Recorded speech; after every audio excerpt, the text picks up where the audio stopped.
Julio ocupa el asiento del CEO negro. Segundos después, el vuelo se detiene. Hay momentos en la vida que no se olvidan, no porque sean extraordinarios, sino porque revelan algo oscuro, algo que muchos prefieren ignorar.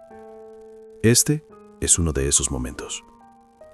Un hombre vestido con un traje azul marino, maletín en mano, subió al avión como cualquier otro pasajero.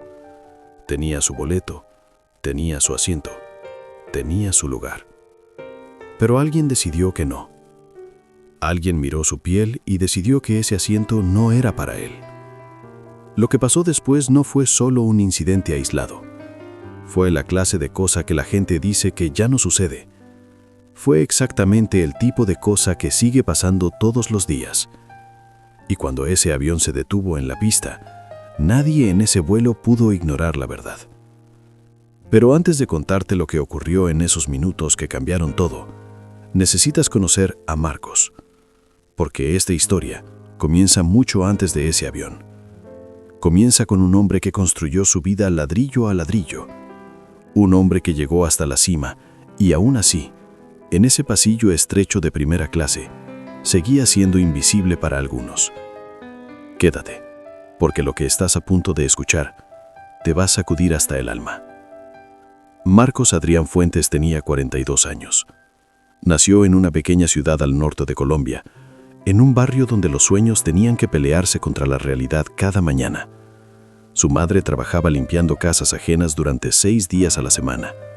Su padre conducía un camión de reparto que cruzaba carreteras polvorientas antes de que saliera el sol. Desde niño, Marcos aprendió 2 cosas fundamentales. La primera, que nadie te regala nada en esta vida. La segunda, que el trabajo duro tiene un precio, y ese precio siempre vale la pena pagarlo.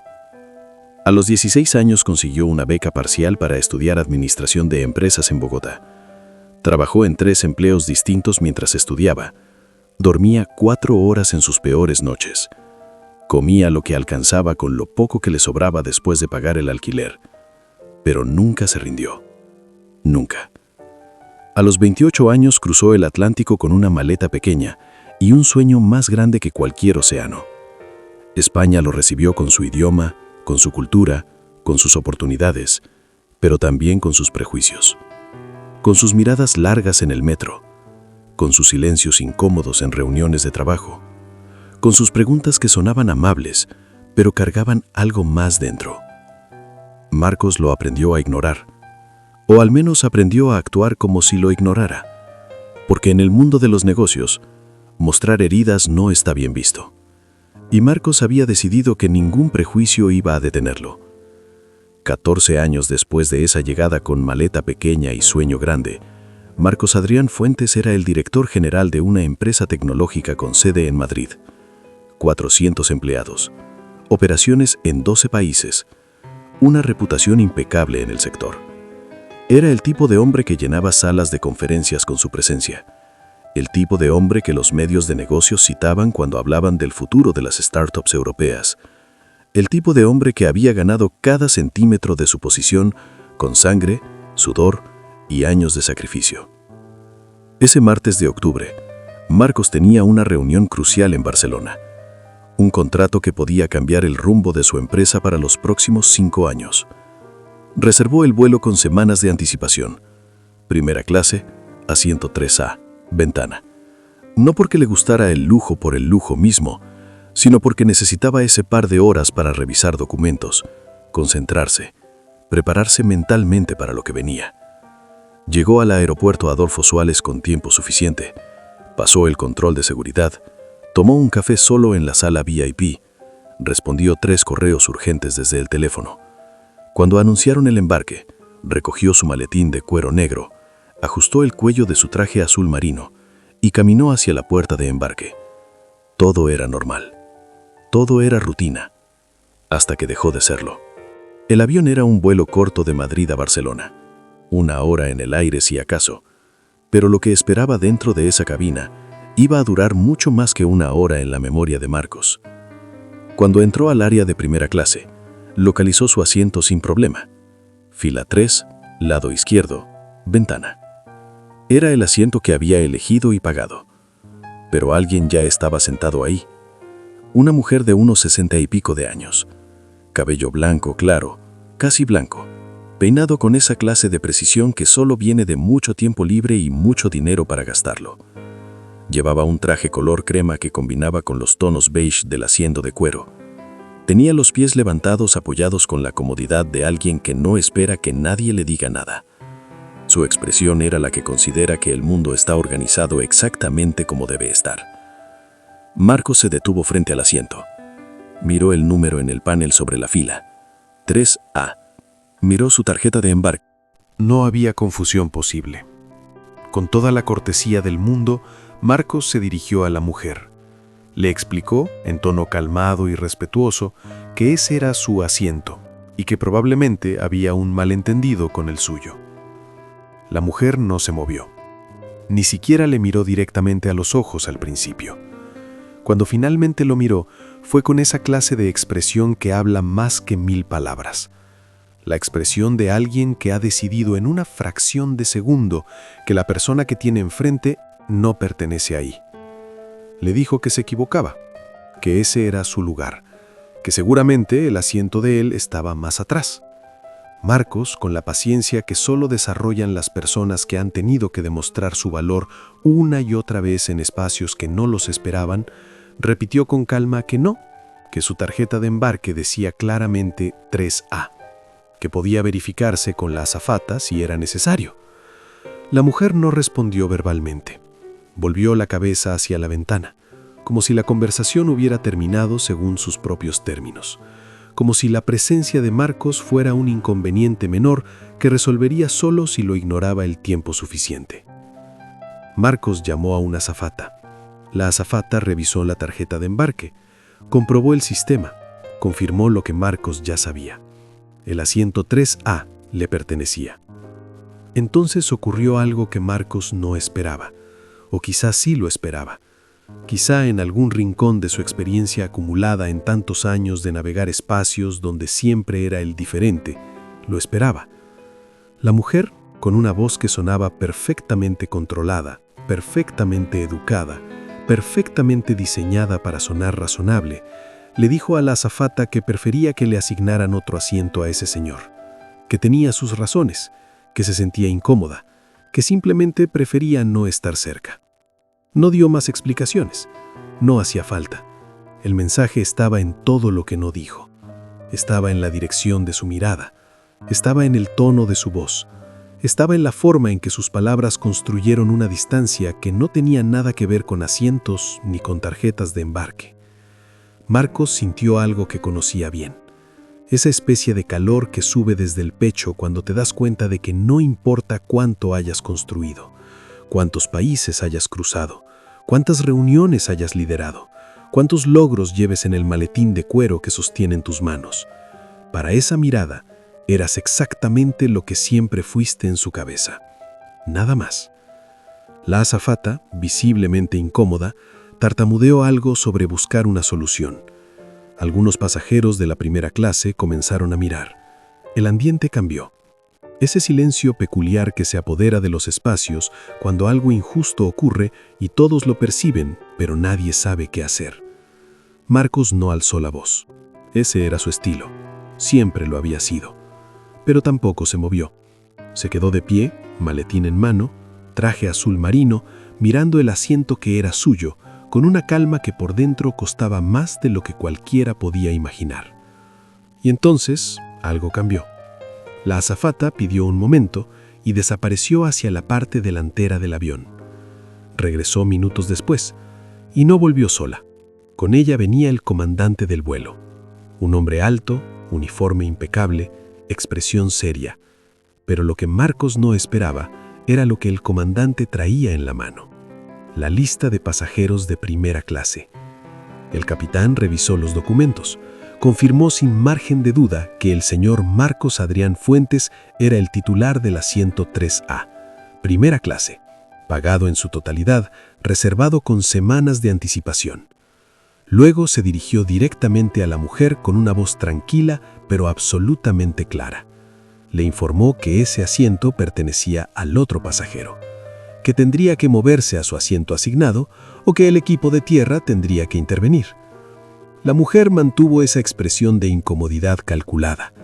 Dijo que el señor podía sentarse en otro lugar perfectamente, que no entendía por qué había tanto problema, que solo quería un vuelo tranquilo. Fue entonces que otro pasajero desde el fondo de la primera clase, un hombre de unos 50 años, con acento catalán, se puso de pie. No gritó, no hizo un escándalo, simplemente dijo en voz lo suficientemente alta para que toda la cabina lo escuchara, que llevaba varios minutos observando lo que ocurría y que lo que veía le parecía una vergüenza. Que el señor del traje azul marino tenía todo el derecho del mundo a ese asiento y que había que respetar eso. Otro pasajero, una mujer joven al otro lado del pasillo, asintió visiblemente. El silencio roto no regresó. El comandante tomó la decisión. Le informó a la mujer del traje crema que si no se movía voluntariamente a su asiento asignado, el vuelo no despegaría. Que el procedimiento obligaba a resolver el conflicto antes del despegue. Que el avión permanecería en tierra hasta que la situación quedara resuelta. Silencio. Un silencio diferente al anterior. El tipo de silencio que pesa. La mujer miró alrededor. Miró a los otros pasajeros, miró al comandante, miró brevemente a Marcos. Y por primera vez, la calma perfectamente construida de su expresión mostró una grieta. Porque en ese momento no era el señor del traje azul quien estaba solo. Era ella. Con lentitud recogió su bolso del asiento. Se puso de pie. Sin decir una sola palabra más, se dirigió a su asiento real. Marcos se sentó en 3A, ventana, primera clase, el asiento que siempre fue suyo. El avión no tardó en empezar a moverse, pero algo había quedado suspendido en el aire de esa cabina que el movimiento de los motores no podía borrar. Marcos abrió su maletín, sacó sus documentos, los colocó sobre la mesa plegable, y aunque su expresión era serena, aunque para cualquier observador parecía simplemente un ejecutivo preparándose para una reunión, por dentro cargaba el peso de algo que no tiene nombre exacto, pero que todos los que han vivido algo similar conocen perfectamente. Esa mezcla de alivio y agotamiento, de victoria y tristeza al mismo tiempo, porque ganar no debería sentirse así. Ganar no debería costar esto. Ganar no debería ser necesario. El vuelo aterrizó en Barcelona 73 minutos después. Marcos llegó a su reunión, presentó su propuesta. El contrato se firmó esa misma tarde. 400 empleados continuaron trabajando al día siguiente sin saber lo que había pasado en ese avión. La empresa siguió creciendo. La vida continuó, como suele hacerlo, indiferente a las heridas pequeñas que nadie ve desde afuera. Pero algo no continuó igual dentro de Marcos. No porque ese fuera el primer incidente de este tipo en su vida, sino precisamente porque no lo era. Porque había una especie de acumulación en esos momentos, una suma que ningún logro borra completamente. ¿Cuántas veces tuvo que demostrar que pertenecía a algún lugar que siempre fue suyo? ¿Cuántas veces tuvo que mantener la calma cuando por dentro ardía algo que tenía todo el derecho de arder? ¿Cuántas veces tuvo que ser doblemente paciente, doblemente respetuoso, doblemente cuidadoso, simplemente para que su humanidad fuera reconocida en espacios donde otros entran sin pagar ese precio? Y Marcos no es un caso único. Marcos no es una excepción. Marcos es el nombre que le ponemos hoy a algo que tiene miles de nombres y millones de caras. Es el ingeniero al que se le pide que muestre su identificación antes de entrar a la oficina que dirige. Es la médica a quien los pacientes le preguntan cuándo va a llegar el doctor de verdad. Es el estudiante al que el profesor sorprende cuando saca la mejor nota del examen. Es el cliente al que siguen por la tienda como si su presencia fuera sospechosa. Son todas las personas que aprendieron a construir escudos visibles, porque los ataques invisibles nunca terminaron. Lo que ocurrió en ese avión no fue solo el mal gesto de una persona, fue el reflejo de algo mucho más profundo, de un sistema de creencias que clasifica a las personas antes de conocerlas, que decide quién pertenece a ciertos espacios antes de ver un boleto, un currículum, un historial o un nombre, que usa la piel como filtro.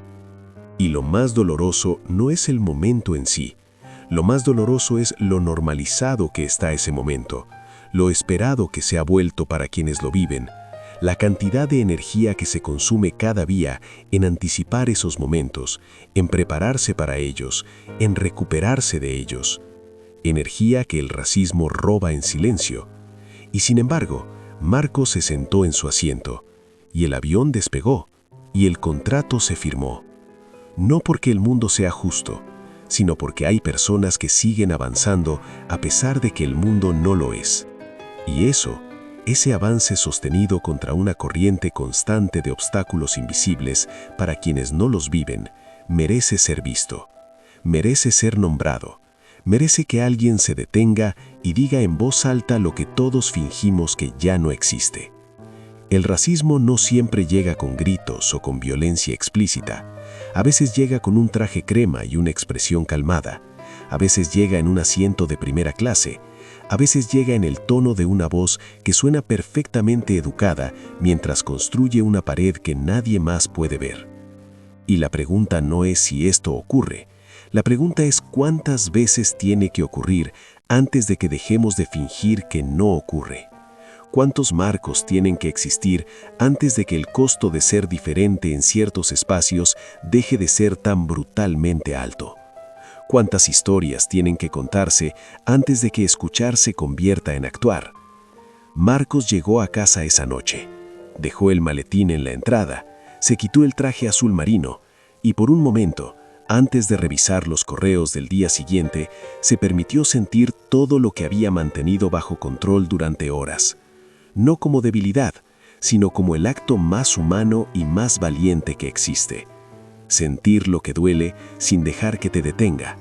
Eso es lo que hacen las personas que cargan con este peso a diario. Siguen, con el boleto en la mano, con el nombre en la lista, con el asiento que siempre fue suyo.